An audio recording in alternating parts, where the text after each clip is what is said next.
you hear me?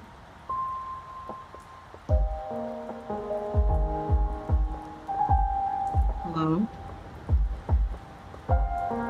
Is my mic working?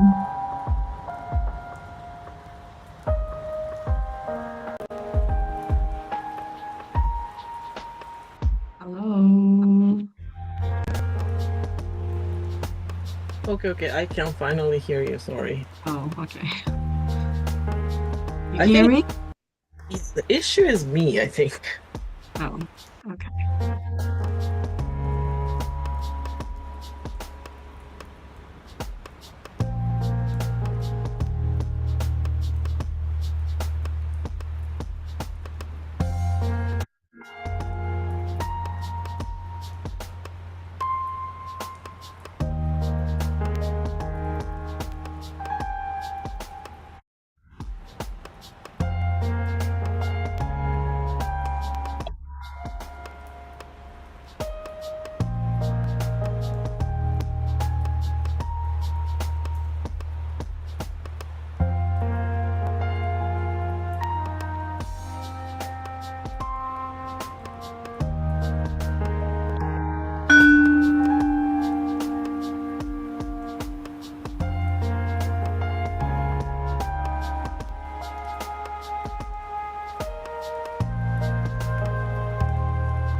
Okay, hello everybody. Okay, thank you all for joining today. I will share my screen. And yeah, before we get started, please join me in prayer. Dear Heavenly Parents, Jesus, Sunjim, Chachim, Tomonim, all our good ancestors in the spirit world, good evening, afternoon, morning, whatever time it is for us everywhere around the world. Thank you so much for allowing us to come together today. Once again for our Hundoke meeting, Ocean Providence Hundoke meeting. I really pray that, uh, as usual, that you're able to join us.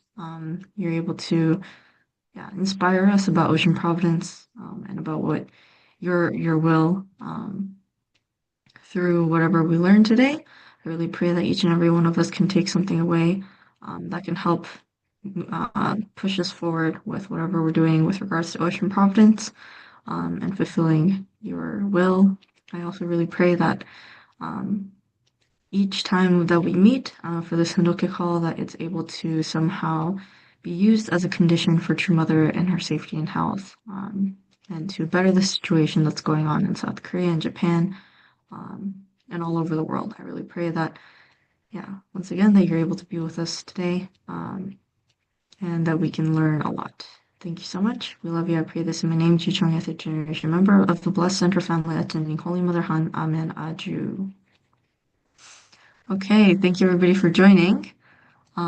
So for anybody who, also thank you to anybody on the live streams, for also joining and watching us. For anybody who might be new, so this is our Hundokke section of this, online series, and we were in the middle of talking about the Ocean Era, Women's Era, and the Pacific Rim Era, also the um, hobby era as well. So we're talking about how it's all connected, and I'll just get straight into it. So, kind of to preface, we'll start with a couple quotes from True Parents. So, True Mother emphasizes the importance of the ocean. In her memoir, she says, "All people hope that we can recover and sustain the oceans as the Heavenly Parent created them.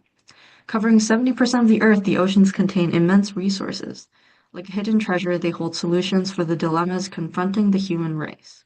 I have emphasized the importance of the ocean on many occasions and have, together with my husband, suggested various approaches we might take. Accordingly, the ocean was chosen as the theme for the first Sunhak Peace Prize." So she makes it very clear, right, that the ocean holds the solutions for humanity, meaning that the ocean is closely tied to our future and is very important. True Father, of course, also talks about the importance of the ocean. He says, "From now on, the biggest issue in the world will be who is leading the tourism industry. That time will come. The distribution channels in the economy will become firmly established through other industrial bases.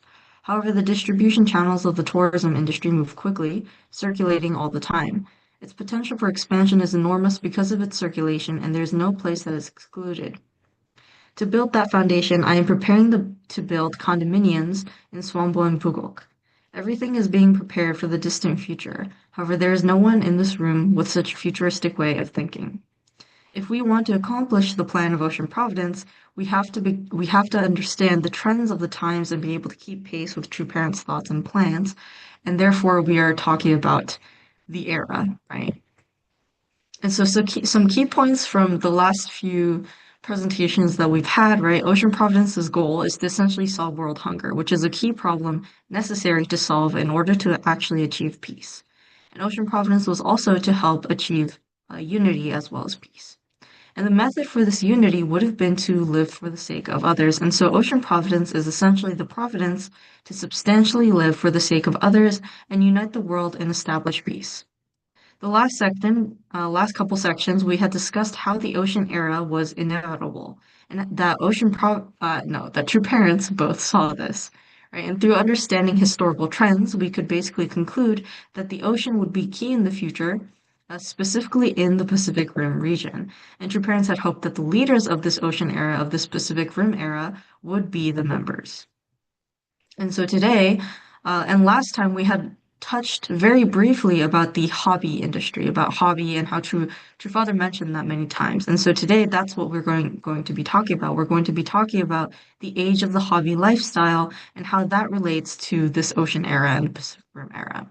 And then next time we are going to be talking about the age of women and how that relates.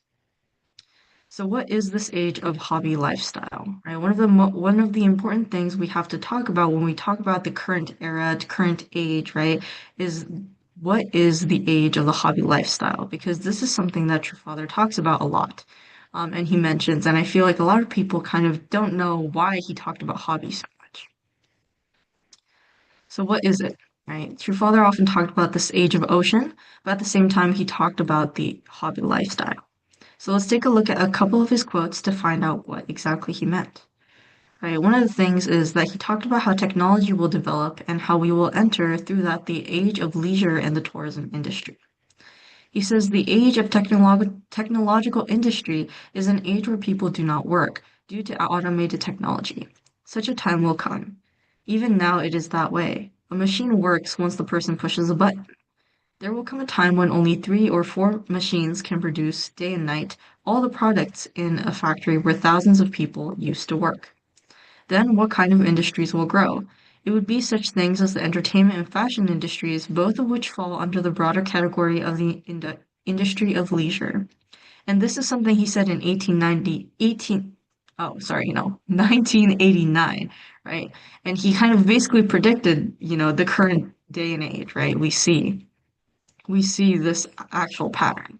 And he also says in the future there will come a good time for you to build an economic foundation. The third industrial age, the age of the leisure industry, will come. And so the leisure and tourist industry are bound to develop. He also talks about how the age of urbanization will end and people will eventually disperse. He says, I have recently begun using the term hobby business. This is not for gain or for benefit. Therefore, the age of urbanization will soon end and people will disperse more widely. The hobby industry is the only way to decentralize it. We must develop the hobby business. Now at this time I am proclaiming the hobby business. Men are made to live centering on hobbies. Another thing he talks about with regards to hobby lifestyle is the food problem. He says if the food problem is solved, that is when we will finally enter this age of hobby. He says all people should have a hobby. In the future, people will not have any food problems. Then, would you spend your time fighting with each other? Everyone needs to have some fun. You should ride on a boat in the river and be friends with the fish by diving into the water world. You have yet to do these activities. This is why I am creating the term hobby business now. And so, what is this ideal world of hobby, right? It's an ideal world where we live for one another and enjoy a correct lifestyle. And this time will eventually come. True Father says in the future, the birth of a new international economic organization and a new order will bring incredible development. Thus, human beings will have enough wealth and free time to enjoy leisure. As a result, humankind will learn and understand about the greatness of nature. For this, we give appreciation to God as we try to overcome ethnic and national differences. After that, I am certain that the ideal world will come and we will enjoy the true life, a life of loving and caring for one another. And so this hobby lifestyle is essentially True Father is saying the lifestyle that will come about once all the problems of the world are solved, right? But how exactly are we to actually enter that? And one of the ways that we can see this is through True Parents' plan to develop something called the Ocean Hobby Industry Base, which was meant to disseminate this culture of hobby lifestyle. And one thing to note before we move forward is that we call this the Ocean Hobby Industry Base, but it's also known as the Ocean Hobby Tourism and Industry Base. We call it the former just to shorten the term. Some people also call it the model base, but because it's meant to be kind of the model to be replicated around the world. But in this presentation, we're just going to be calling it the Ocean Hobby Industry Base. Now, this is where Ocean Church comes into play, right? Ocean Church was meant to become the core for the ocean hobby, right? On top of a small but precious foundation of the Liberty Harbor Marina Ocean Church at 9 a.m. on November 27th, 2003, which was the 40th year from the building of the Chonsun-ho boat in Korea, True Father had visited the Liberty Harbor Marina Ocean Church and gave the order to build the 12 pillars of Ocean Hobby Industry Base across the world in front of the gathered church leadership at the time. So what exactly is this ocean hobby industry base that your father wanted to be created? Well, So yeah, the form that the Ocean Church should aim for was this ocean hobby industry base. But what exactly was that meant to look like? So for example, what was the form, right? What kind of base was it meant to be? What are the functions that it holds, right, within Ocean Providence? And what is kind of the economic thought that it worked under? Was it capitalism? Was it socialism? And what kind of lifestyle are people meant to live in this space, right? What kind of environment is this supposed to create? So we're going to be taking a look at these 4 points to explain the concept of the ocean hobby industry base and how that relates to this creation of and the entering of this hobby lifestyle era. So first, what is the form of ocean hobby industry base? Well, there are 12 pillars, right, that your father mentioned. So first is Ocean Church. That's the first pillar. And then it's followed by the Marine School, by fishing tournaments, by tackle gear, manufacturing sales, boat manufacturing and sales, fish farming and fry catching, fish distribution, seafood, shipping, tourism, marine resource development, ocean lifestyle and culture information industry, and the Ocean Providence Fund and Bank. And so this is kind of a conceptual drawing of the ocean hobby industry base that was created based on Father's orders. And it's essentially this place where these 12 pillars of ocean hobby industry gather in one location. And this includes things like boating, fishing, businesses, marine tourism industry, farming, right? Even universities, five-family condominiums where people can actually live there, right? And all these other things, right? It's the center of oceanic lifestyle and culture that true parents themselves pioneered. And so the ocean hobby industry base that will be established around the world was meant to be connected via the international superhighways and marine transportation networks that were to be established, distributing the world's food and resources with this altruistic ideology regardless of race, religion, or nationality in order to solve the problem of hunger permanently.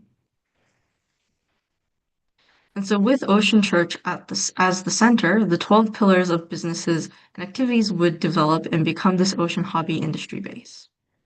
However, what role did this base actually play in the overall plan of Ocean Providence, right? Since the ultimate and specific goal of the Ocean Providence we mentioned is to solve the hunger problem, the ocean hobby industry base should, of course, be part of the solution to this hunger problem. And so if we take a look at the function of the ocean hobby industry base, we see that it's this hub for distribution. All right, as was said in the previous presentations, the reason the hunger problem persists is largely not because of the amount of food being produced is not enough, but because of food distribution being unequal. So enough food exists, but they're not actually being distributed to the people who actually need it. And so your father was making this investment plan step by step in order to distribute the world's surplus food and resources to those in need. And this part will be discussed more in detail in a later presentation about True Father's plan. But True Father's plan was to essentially build this global distribution network through the transportation industry, superhighways, and sales networks, and to connect the numerous ocean hobby industry bases across the world established around the world, thereby bringing this permanent solution to the world hunger issue.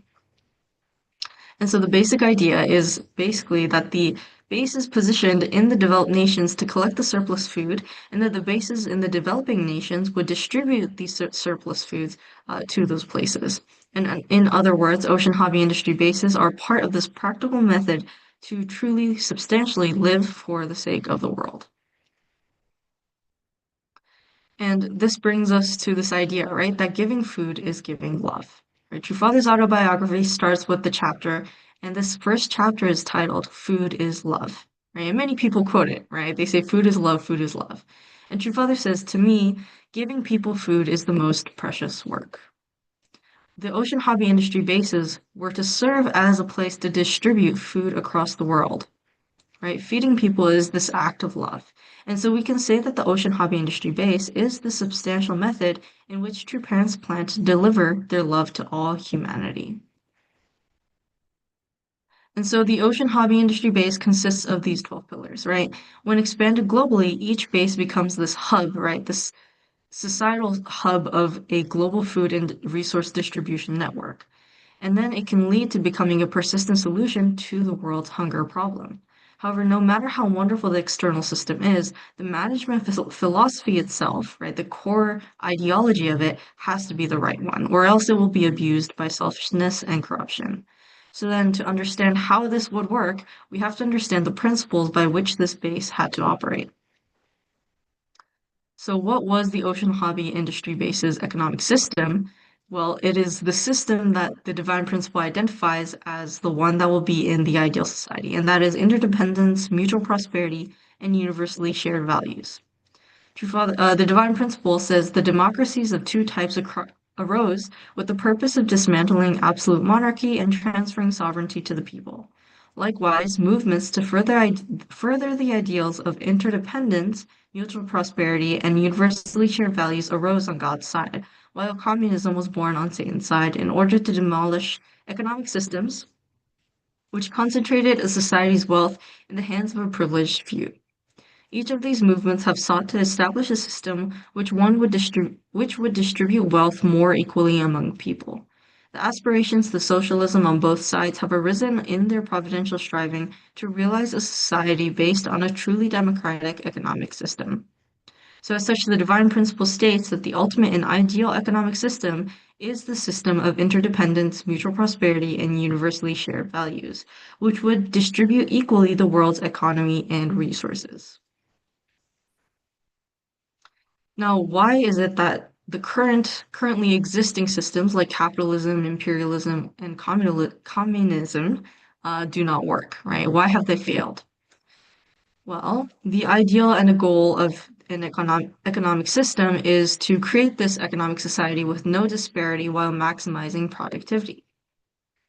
So capitalism runs on this motive to maximize individual wealth, right? And results in amazing productivity thanks to that, but it's unable to solve the disparity, right? It's very unequal.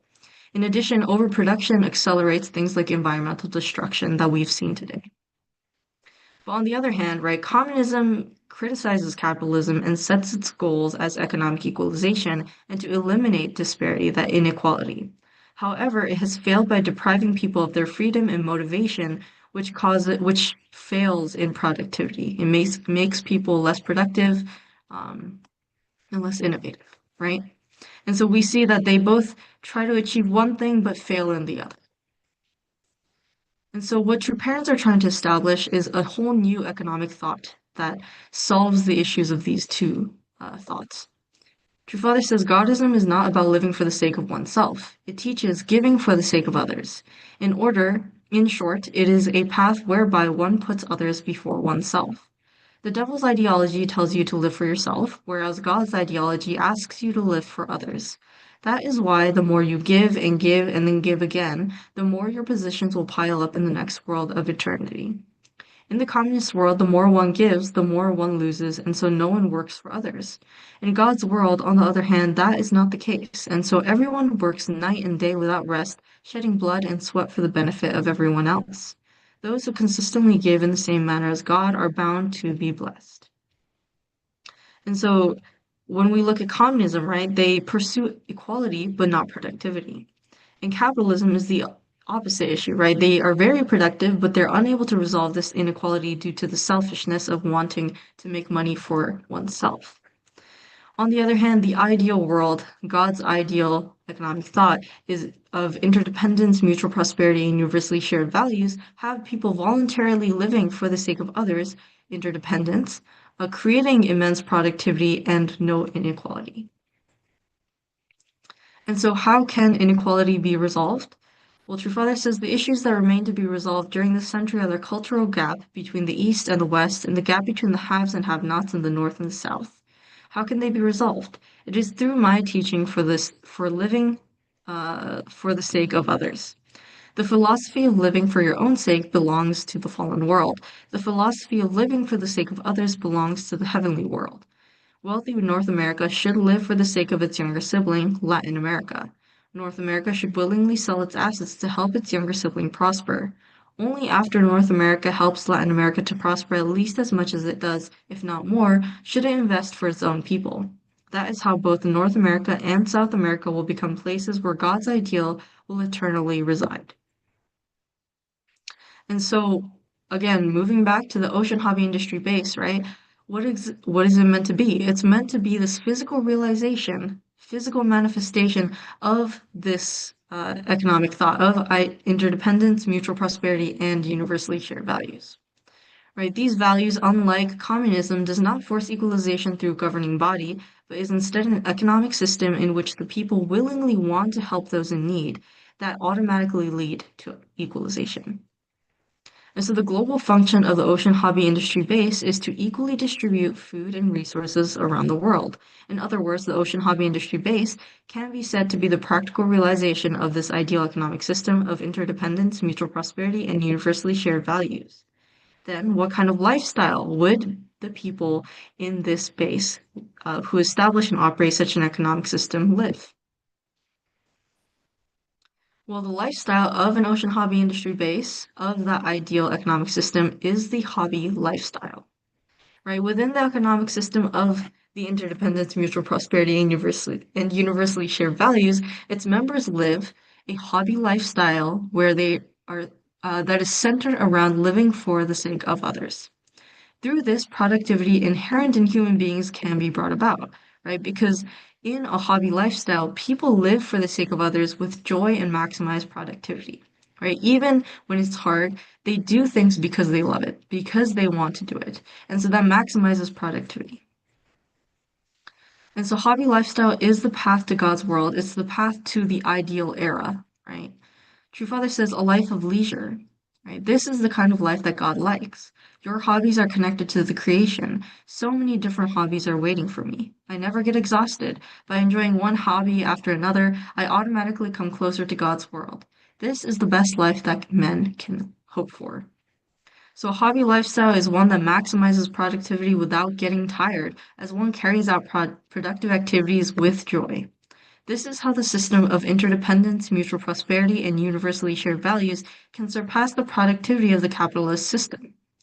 In this way, we can create the originally intended world of creation through a hobby lifestyle. And what kind of family is one that enjoys living for the sake of others? What kind of people are the people who sacrifice themselves and live for the sake of others as a hobby, right? The Moon family, described in Truefather's autobiography, was one such family. Truefather says, my paternal great-grandfather worked the farm himself, produced thousands of bushels of rice, and built the family fortune with his own hands. He never smoked or drank liquor, preferring instead to use that money to buy food to give to those in need. When he died, his last words were, if you feed people from all the regions of Korea, then you will receive blessings from all those regions. He also says, by the time I was born and was growing up, much of the wealth that my great-grandfather had accumulated was gone, and our family had just enough to get by. The family tradition of feeding others was still alive, however, and we would feed others even if it meant there wouldn't be enough to feed our family members. The first thing I learned after I learned to walk was how to serve food to others. So if families like the Moon Clan to gather together and are happy to live for the sake of others, even at the cost of their own sacrifice, that would establish this kind of interdependence, mutual prosperity, and universally shared values. A group of families that are willing and happy to achieve equalization can create this ideal economic system. And Truefather talks about how in his childhood, his hobby was to live for others. Right? Truefather grew up in this kind of environment, this kind of family where they willingly and happily brought equalization with others. And in his autobiography, he describes that what kind of child he grew up to be in such a family. He says, I was excited to think how good it would feel to give those people enough food so they could eat as much as they wanted. Perhaps because I was born into such a family, I do have spent much of my life feeding people. To me, giving people food is the most precious work. In any village, it is natural that there are people who live well and those who don't. When I would see a child who had brought boiled millet to school for lunch, I couldn't eat my own better lunch of rice, so I would exchange my rice for his millet. I felt closer to the children from poor families than to those from rich families, and I wanted somehow to see to it that they didn't go hungry. This was a kind of game that I enjoyed most of all. So in this way, we see that true father was so happy to live for the sake of others and feed the other hungry children that he even called it a game, right? This is the type of hobby of living for the sake of others that was originally intended for human beings that we should engage in. And so this method to realize the interdependence and mutual prosperity and universally shared values, right, is Goddism, right, which is to love all humanity and live a life of living for the sake of others. And this living for the sake of others wouldn't be because we have to, right? It wouldn't be because we're forced to do it. It's because we truly, joyfully want to do this, right? It's a hobby lifestyle. And through this, right, we are able to pursue what socialism pursues, right, which is equality, which is interdependence, right? Everyone is depending on one another, giving to one another, and so everyone is happy. And through that, we are creating better productivity than capitalism is, and creating mutual prosperity. And through all of that, we create this world where all human beings live and prosper together as one family. And so the principles of interdependence, mutual prosperity, and universally shared values can be realized through individuals and families who've learned to live for the sake of others, living this hobby lifestyle to live for the sake of the world. And so the Ocean Hobby Industry Base is this place where we should actually actualize such originally intended hobby lifestyle. And ocean providence in general, right? This is something we've talked about before. Is this providence to restore the hobby lifestyle as intended before the fall? Right? Before the fall, we had the three great blessings, right? In the Garden of Eden, um, and where Adam and Eve were basically joyful. They were doing everything in joy. They were living this lifestyle of hobby where everything that they did gave them uh, gave them joy, and they were doing it out of love. But then they fell, right? And then during the fall, right? This is what the Bible says. To Adam, God said, "Because you listened to your wife and ate fruit from the tree about which I commanded you, you must not eat it. Cursed is the ground because of you. Through painful toil, you will eat food from it all the days of your life." And so the fall had essentially caused inherent environmental and food issues for humanity. And so post-fall, what happened is that the ground was cursed, right? So there are environmental issues. And through painful toil you will eat, there's food issues. And so no longer was life a hobby lifestyle, but rather one of survival, one of trying to do things not for the sake of love, but for the sake of oneself, right? And so what Ocean Providence was meant to do is to revert this state back to the state of before the fall, right? Where we return humanity to this hobby lifestyle where we are doing things for the sake of love, for the sake of others, and enjoy. And so ocean providence is this method for humanity to return to this hobby lifestyle, which was to be the originally intended lifestyle. And so how does this relate with ocean era, Pacific Rim era, right? Well, we were entering, right, this ocean era where we come into this time period where we are now competing over marine resources like energy, minerals, and food and transportation routes, which is allows access to the world market. And then we enter the Pacific Rim era, as we could see from the divine principle and historical patterns, right? Where the civilization is essentially moving toward Asia, this Pacific Rim region. And it's this age where the United States, Japan, and Korea, those three Pacific Rim countries, will correctly manage the resources of the Pacific to lead the world to peace. And through that, and through ocean providence, ultimately we come into the ideal age, right? The age of the hobby lifestyle that was originally intended. We entered this era of ideal world in which the world's poverty and food problems will have all been solved, and all human beings will live a hobby lifestyle, which is the originally intended lifestyle before the fall. And so, if the right people to manage the oceans like members, right? The manage the oceans will appear in the age of competition, the ocean era, over marine resources and transportation routes. If the abundant resources of this Pacific at the center of the civilization can be properly utilized for world peace through ocean providence, right, the problems of world poverty and hunger can be resolved, and through that, we would then be able to actually create the ideal world, enter the ideal era in which humanity engages in a hobby lifestyle, which was the originally intended lifestyle. And so that's how Ocean era, Pacific Rim era, and hobby lifestyle, hobby era kind of all come together. And next week, we are going to finally be discussing the relationship between these eras with the women's and mother's era, which I think is something a lot of people are wondering about because we are currently under the leadership of True Mother, right? So Yes. Thank you guys for listening to that presentation.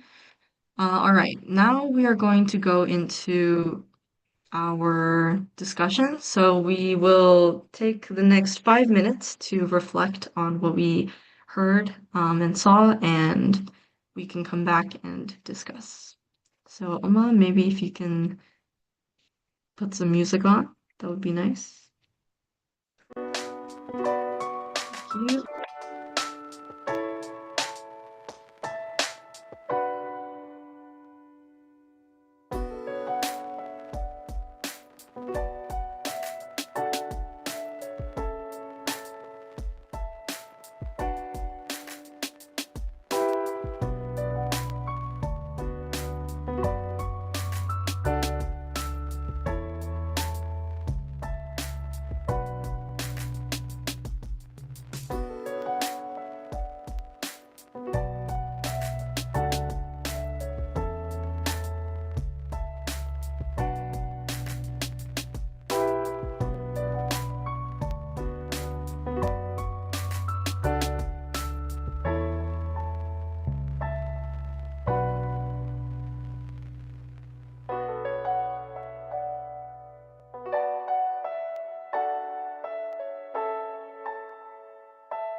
I believe 5 minutes have passed, so start coming back.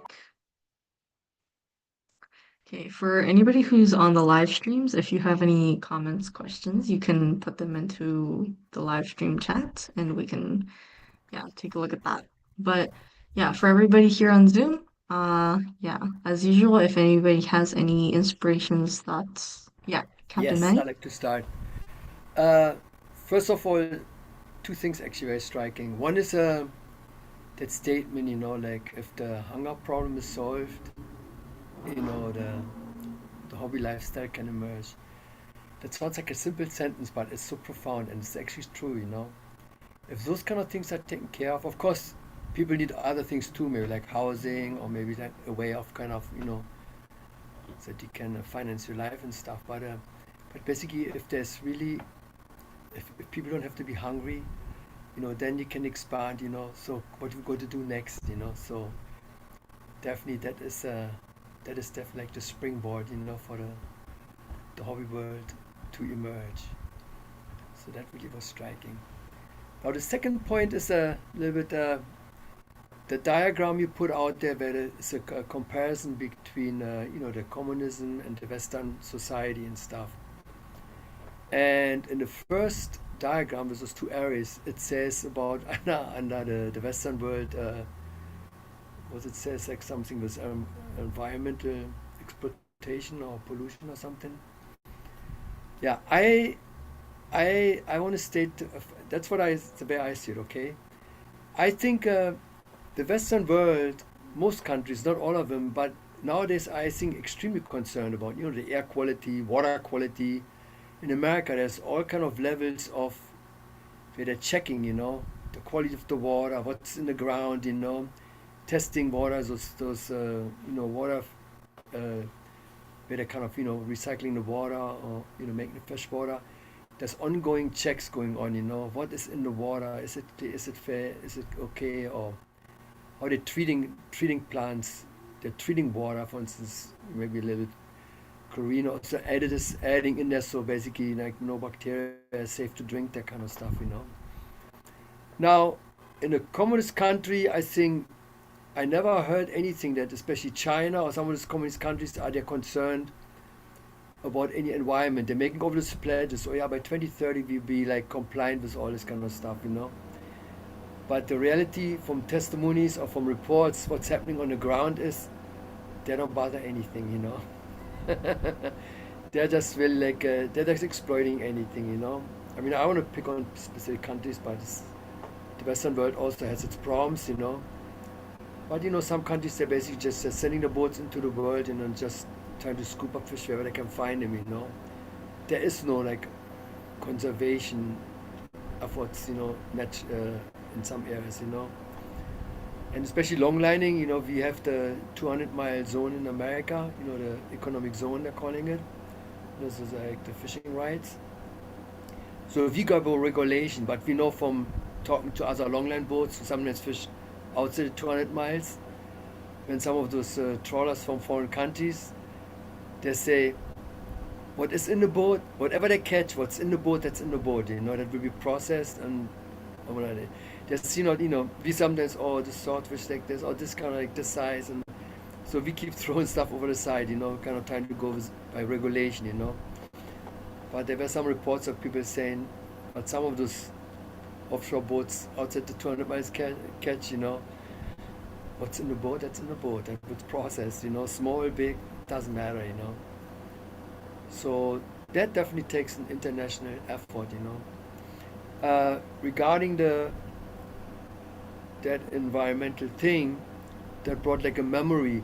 There is like I don't know, I don't know if you heard about the story, but it's the RLC, ARALC. It's like surrounded by several countries. Like it's, I think, within Russia and some other countries are in the past. That was a huge lake, like the size of a country. I don't know how big, but it was very huge. The water was there like between 100 and 120 feet deep. And you look on YouTube, they have some old clips what they're catching. They're catching like fluke, the size of mini halibuts, a lot, very rich, all sorts of fish. People having boats there.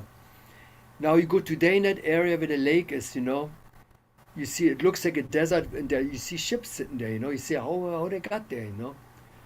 So at that time, I think the Russian government decided they wanted to make some kind of like for cotton plantation. They need a lot of water, so they directed from that lake.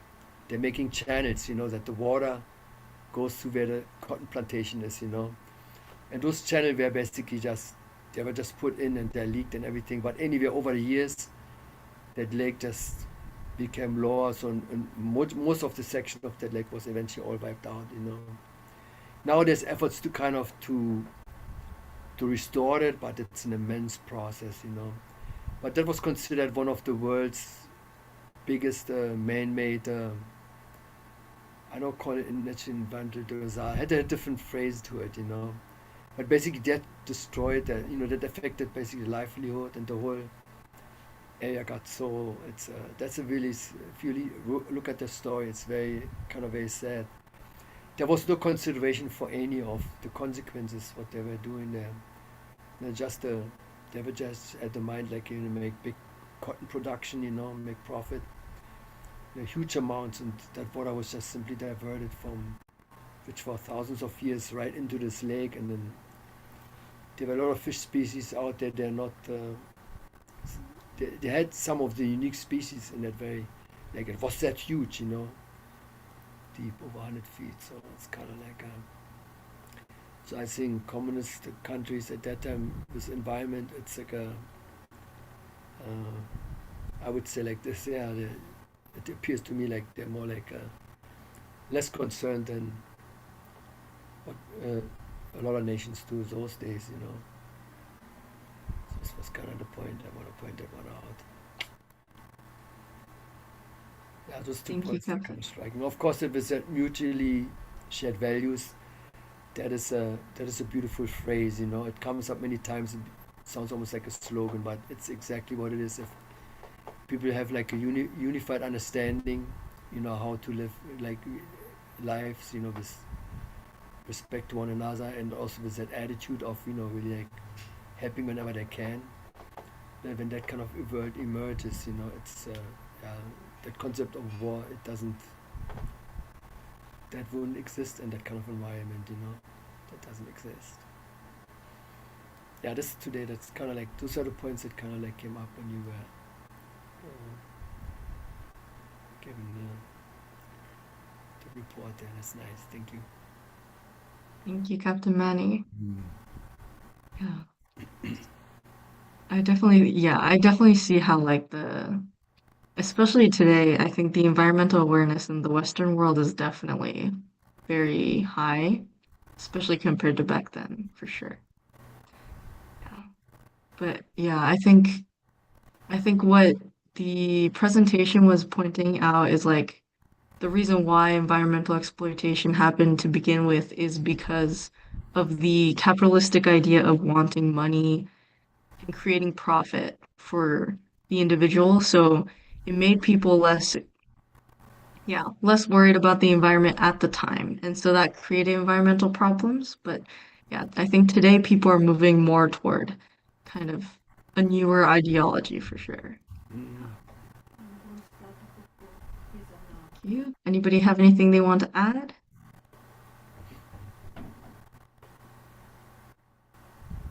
Well, just just a little bit to me, little yeah, caught my eyes. My father said um, hobby lifestyle and will increase productivity. It's like uh,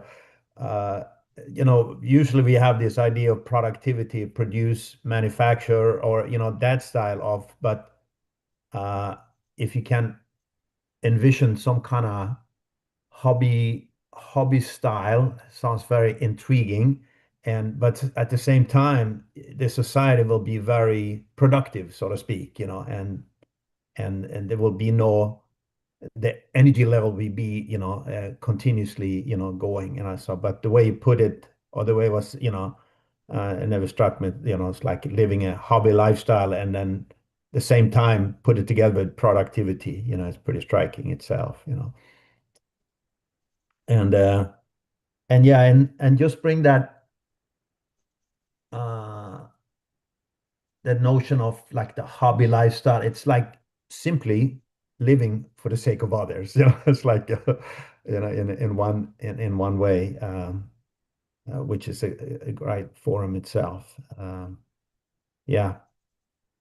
Yeah, also on the just yeah, we're talking about environmental, Manny brought it up, and uh, I feel the same way. Our world, it's not there's a lot of mistakes and a lot of things, but the consciousness, and I started to see also when I grew up in my own country how people were so becoming so conscious about the environment, and it's like really, if you go back, like you're referring to, when this whole industrial, time in America and this time of development, there was just there was no consciousness. There was just moving forward, whatever it took.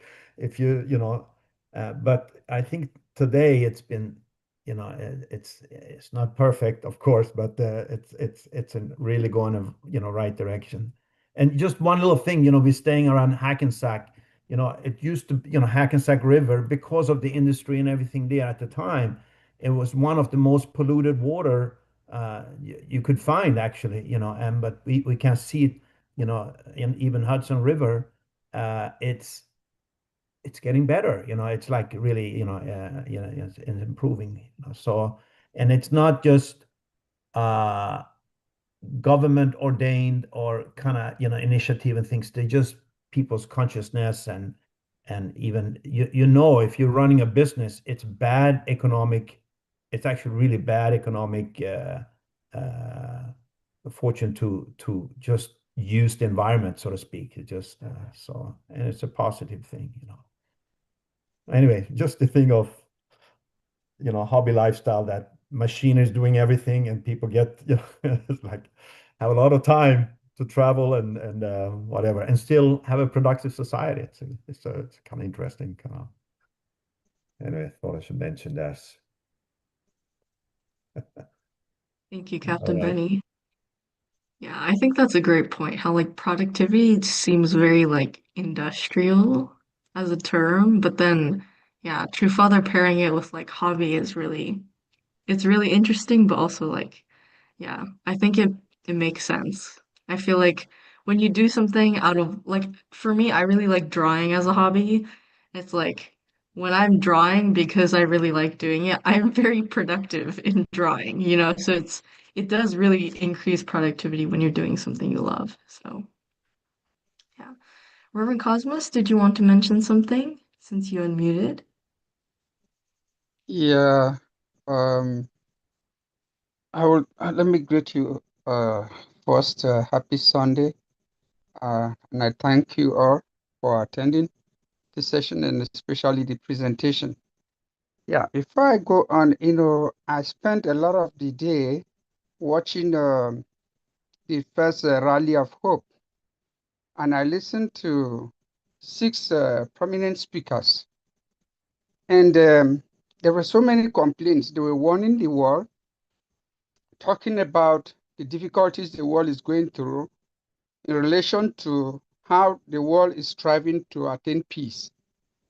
And this word of interdependence, mutual prosperity, universal values was what UPF proposed. So, and I've come back again to it through this presentation. So, I'm very glad, coming back to it, because a lot of the warnings they were giving, you hear big words like protectionism, nationalism, and so many of the difficulties. There are big theories and so forth. But, from what we are receiving here, and even Father is proposing about fighting, correcting communism and capitalism using universal values, is so interesting. There is this point of productivity, which I catch, especially in the aspect of the individual and the level of the nations. At the individual level, a lot of people in the world have not been given the opportunity to manifest their potentials. They have got endowed skills and potentials and everything. If you go at the level of nations, it is also very crucial. There are some nations deliberately, did things that should not allow other small nations to be able to catch up with technology and a lot of other things that would have made life better, especially in the case of Africa. So coming back and listening to this, like Father is saying, I was feeling like, oh, I don't know. The world is in a crisis, looking for an alternative understanding in order to manage issues to bring about world peace. And I think the summary of it, as it is here, through interdependence, mutual prosperity, if the world can understand it, it's so it's so important. It looks like it is easy because it looks like it is the original way of life. That is how we should have lived. Because, in details, personally, I see that the life of people living sums up to make my own life. Meaning that if I make the life of people better, I will make my own life best. Or if I make their life good, my own becomes better. So living for the sake of others is, I think, a destiny just because of the fall we missed. It's a culture, it's a value system that we lost. But behold, it is what the world is striving. Let me share something with you people because I was following some aspects of Elon Musk. He is fond of saying he wants to make his workers rich. Each time I listen to him, I see a lot of, what we are talking about. He is somebody to me trying to promote these things, even if he's not using our terminologies. I realize that he believes in people being active, people being productive. Give them the opportunity to manifest, and then wealth should be distributed. Because he says in one of his presentation that a time is coming that everybody will be rich. And I understood with him because he's fond of always saying that many people were never given the opportunity to manifest their potentials, their skills, and every godly endowed powers and potentials and so forth. But this is actually the era. To me, he is one of those people in that domain who is really experiencing these things we are saying. He has become so rich, but I believe that he is putting it in practice. It is a value for all of us. It is a way of life. And it is for this reason that sometimes when I sit, like I'm trying to develop what I call himta, help me to help you. I realize that if I have something, I should make sure those around me be able to have what I'm having, help them be able to meet up, to pick if it is a training or a skill, let them develop it. And by the time they are doing it, I develop a network. And this network permits all of us to become rich. It becomes mutual. And I think it gives some solid grounds for the sustainability of that culture itself, in an environment. So this is so interesting. But like we are always crying, fighting for people, sharing this knowledge for people to really understand it is very important. So for the leisure aspect, I think in ordinary life, from my own experience, when we were young and even now, usually when we are not hungry, we would like to go and say, let's have fun. Let's be happy or like leisure, you will always want to go out for leisure when you feel comfortable. But one of the fundamental things that makes you feel comfortable is hunger, that you are not hungry, even if you lack something. So once you are fed, it's like the next thing is to play. You can even observe it in animals. If you have a dog, a cat, when it is fed, you see it goes somewhere where it can feel nature, and you see it plays or it stretches its body and lives in a kind of a way, you really feel that it is really experiencing joy. So when I see these things, to me, it's not really a kind of a teaching like an idea, but it's a destiny because it's an original principle. Like you rightly quoted it in the beginning of Adam and in the Garden of Eden. I used to push it even a little bit behind because when God finished creating on the sixth day, can you imagine the work he did or he was doing the sixth day? They said that the seventh day he was resting. What is a resting? It's leisure, So it is really a destiny, it is a way of life after we walk, together in a mutual system. I think the next thing is how to really feel relaxed and enjoy the creation and our works. So this is very important, and it is also very timely. The world today is really looking for these opportunities. You can even see technology is abundant. Can you imagine the amount of robots China is producing to come and replace human beings and is working? But the next thing coming is leisure. And I also was watching China activities in China. If you see the new architecture, their new structures, the way they are building, they're all relating and pointing towards the direction of leisure. How can people feel comfortable and also enjoy the environment? So I think I really want to appreciate this presentation, and I wish that those who are listening, we can learn a lot, because we are those destined in this particular time to emulate, to follow this way of life. I think we can make a better life for ourselves and the people and our environment. So thank you very much.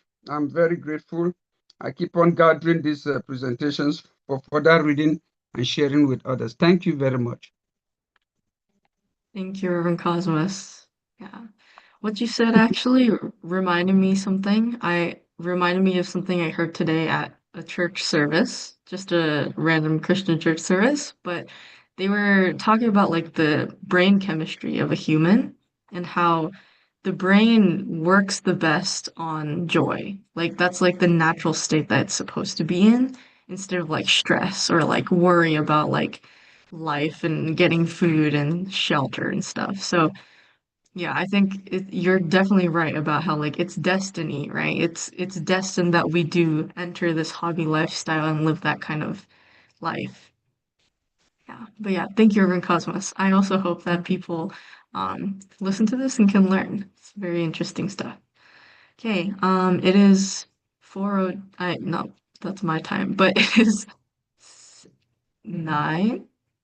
Is it 9 over there? Eight. 9, 8:02. Um, but yeah, does anyone have anything short and quick that they want to add before we end today?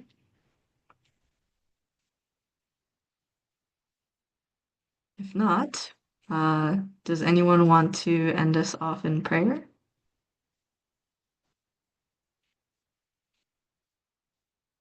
Anyone? My mom? Oh, Reverend Cosmos? Let me pray. Okay, thank you, Reverend Cosmos. Okay, let's pray. Thank you, our holy heavenly parents, our beloved true parents of heaven, their holy mother hand. We want to thank all our ancestors, our angels. We want to express this deep gratitude for the gathering we got today, or we had, where you presided and you really inspired us. And we want to share this inspiration, share whatever we are doing. Let it always become as a great fulfillment in our lives, great achievements for the realization of this original ideal of life. We pray and thank you that may each and every one of us be highly stimulated, strengthened, empowered to move forward, in really manifesting a life of mutual prosperity, interdependence, mutual prosperity, where we share an entire human value system centered on the Lord. We really acknowledge, your efforts in these times that we are living, especially what is going on in the unification movement, family federation, mother with all of us. Is that it is just paving the way, or we are forging the way forward to total victory because the foundation has been laid. We pray that we can really expand our understanding and our concerns to all the partners who are living in life, that we are to achieve this and give you greater joy. So I want to thank you until next week, where we'll be gathering. May all of us uh, do better than we've always done, in always attending these desires. So I want to pray uh, through our Holy Mother hand. In my name is Cosmas Service and Travelers. I pray. Adieu. Drew. Thank you, Reverend Cosmos. And thank you everybody for joining today. I think, oh, yes, Captain Manny? No, I thought you were gonna say bye now. Oh, Oh yeah. sorry. Yeah. No, Oma, did you want to say something? Oh yeah. So Reverend Cosmos, next week, will you be able to give a like some sort of report for the Connect? Oh, yeah. I'm gathering my material, so it's okay. Okay. Yeah. Okay, great. That would be great. All right. So Okay. next week we will have our Ocean Providence Connect call, and Reverend Cosmos will be giving us Mm. report and update on all his activities. So, okay, thank you, Reverend Cosmos. Thank you, everybody. I'll see you guys Yeah. next week. Thank Bye. you. Bye.